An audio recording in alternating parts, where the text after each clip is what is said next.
माझं कर्म होत राहतं। या चार गोष्टीच्या विचित्र कर्म होत नाहीये।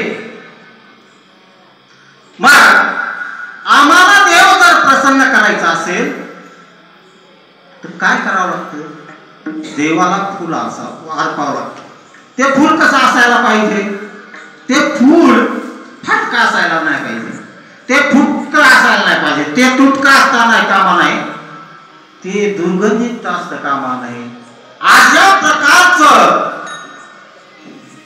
फुल आम्ही देवाला अर्पण करायला पाहिजे। म्हणजे आम्ही जे कर्म केलेले ते कर्म संध्याकाळी विश्वात्मक देवाच्या चरणाशी अर्पण करा असं माऊली म्हणतात।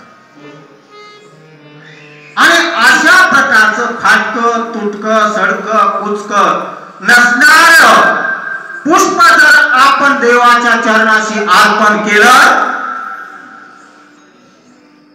तर ती आमची एक दिवसाची पूजा होती।